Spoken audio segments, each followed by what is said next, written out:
ఇదైతే సెన్సివ్ గడ్డి మంది అయితే టమాటాలు తీసి టమాటాలు గడ్డి మంది కొట్టినాం. టమాటా సెన్సివ్ గడ్డి మంది క్లియర్గా గడ్డి అయితే వేయింది. గడ్డి ఎట్లా వేయింది మీకు చూపిస్తాను. టమాటా చెట్లు అయితే బాగున్నాయి. ఈ టమాటా చెట్లు అయితే స్టేకింగ్ వేయలేను. పెరిగినాక టమాటా చెట్టు పెట్టాను. అయితే నీళ్ళు వాడుస్తున్నాయి. ప్రస్తుతానికి అయితే టమాటా చెట్టు అయితే బాగా వచ్చింది. టమాటా చెట్టు అయితే సూపర్ ఉన్నాయి. టమాటా చెట్టు అయితే బాగా వచ్చింది. పూత కోతకు వచ్చింది. గడ్డి ఉందని చెప్పితే గడ్డి మంది కొట్టుకున్నారు. ఈ పురుగు మంది వస్తాం కొట్టుకున్నాం. అగ్గి వస్తుంది కొట్టుకున్నారు. చెట్టు అయితే బాగా ఇంప్రూవ్ అయితే అయింది. టమాటా అయితే ఎక్కువ అయితే పెరుగుతుంది. విటమిన్స్ అయితే మంచిగా అంది. చోట బాగానే పెరిగింది టమాటా చెట్టు. పైకి పూత అయితే వచ్చింది.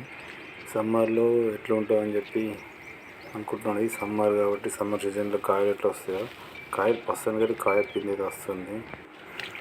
నీళ్ళైతే 2 రోజులకు ఒకసారి ఇవ్వాల్సింది తప్పదు. ఎండాకాలం కాబట్టి సమ్మర్ సీజన్ 2 డేస్కి ఒకసారి నీళ్ళు ఇవ్వగలిగితే టమాటా చెట్టు ఖరాబ్ అవ్వకుండా ఉండగలుగుతుంది.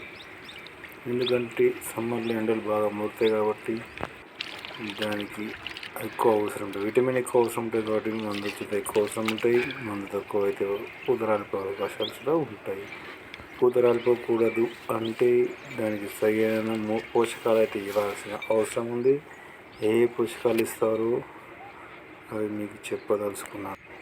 పూత పిండి రాలకుండా ఉండడానికి కొన్ని రసాయనాలు అయితే ఉంటాయి. ఆ రసాయనాలు తీసుకోవాలి. ఈ న్యాచురల్గా చూద్దాం కొబ్బరి నీళ్ళు చిన్న కొట్టిన అని పూత తాగే అవకాశం ఉంటాయి. చెట్టు పందిరి వేసి చెట్లు కాపాడవచ్చు. స్టేకింగ్ లేదు కనుక మనం చిన్న చిన్న మొక్కలు నాటుకొని చూద్దాం ఎండ రాకుండా తలగకుండా ఉండవచ్చు. దీనికైతే మొక్కకు కొంచెంత వైరస్ వచ్చినట్టు కొట్టింది. ఈ వైరస్కి అయితే కొంచెం మందు కొట్టే ప్రయత్నం చేస్తాం. ఈ మందు ఏం కొట్టాలన్నది చెప్తాను. మందు అయితే అగ్రిపో అక్వాకాల్ అయితే కొట్టాల్సిన అవసరం ఉంది. టైచీస్లో కొట్టుకోవచ్చు. టైచీను అగ్రిపో కొట్టినట్లయితే చెట్టు మొక్క అయితే బాగుంటుంది. ఇవి ఇప్పుడే స్టార్టింగ్ ఉంది కాబట్టి కొడతాను.